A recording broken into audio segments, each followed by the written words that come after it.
Good morning and welcome to Mother's Day, and a very happy Mother's Day to all the mothers out there. Right now, we're going to start by taking a look at a psalm, and it's always good to start our worship with a psalm. I really do miss worship time where we have live worship and singing and so on, and I'm sure many of you miss that as well. But we'll read I'm going to be reading Psalm 48 today.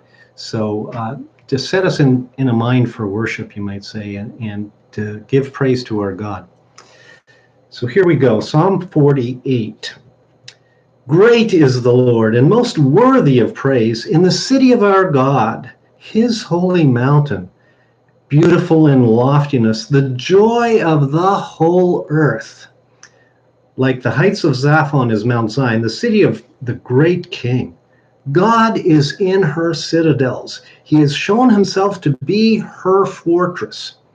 When kings joined forces, when they advanced together, they saw her and were astounded. They fled in terror. Trembling seized them there, pain like that of a woman in labor. You destroyed them like ships of Tarshish, shattered by an east wind. As we have heard, so we have seen.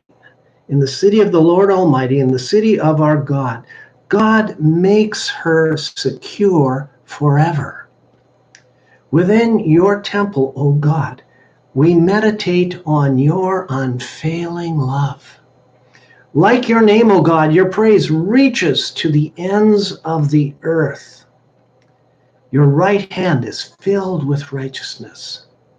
Mount Zion rejoices. The villages of Judah are glad because of your judgments. Walk about Zion. Go around her. Count her towers.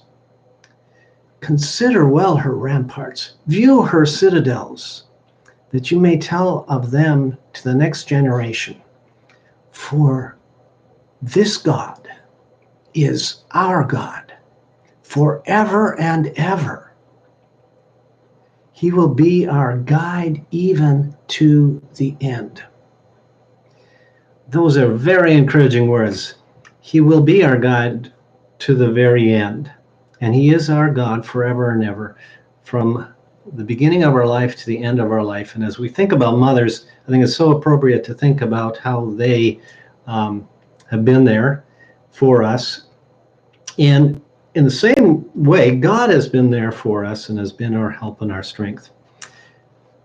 Right now, we're going to take a look. The second reading I want to do is actually out of 2 Timothy, and I'm sure many people will be reading or looking, many pastors will be looking at 2 Timothy, this passage in particular, because it's very appropriate for Mother's Day. So I'm going to be reading from 2 Timothy chapter 1, and I'm going to be beginning at verse 3 and read through to verse 7. So here we go, 2 Timothy, verse 3. 1 verse 3.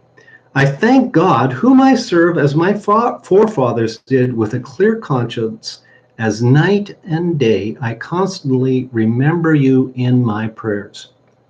Recalling your tears, I long to see you so that I may be filled with joy.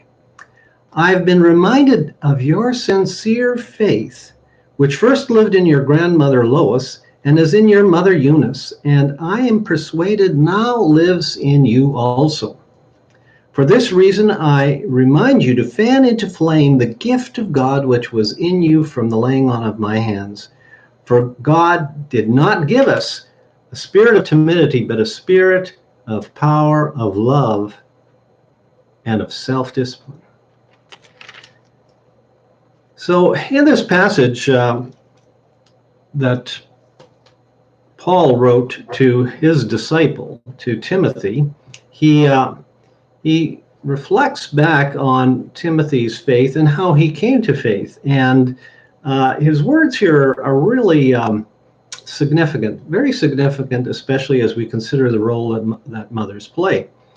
And he begins by saying, I thank God whom I serve as my forefathers did. So there's a recognition of the ongoing relationship that many of us have had with our faith. It's been passed down from generation to generation. Paul here refers to his forefathers. And he's constantly goes on to say, and he serves God with a clear conscience, and night and day I constantly remember you in my prayers. So he's praying now for Timothy, and he makes it clear that this prayer has been an ongoing part of their relationship, that Paul has taken Timothy, you might say, to God in prayer. He's regularly reminded God, gone before the Lord and said, there's Timothy there.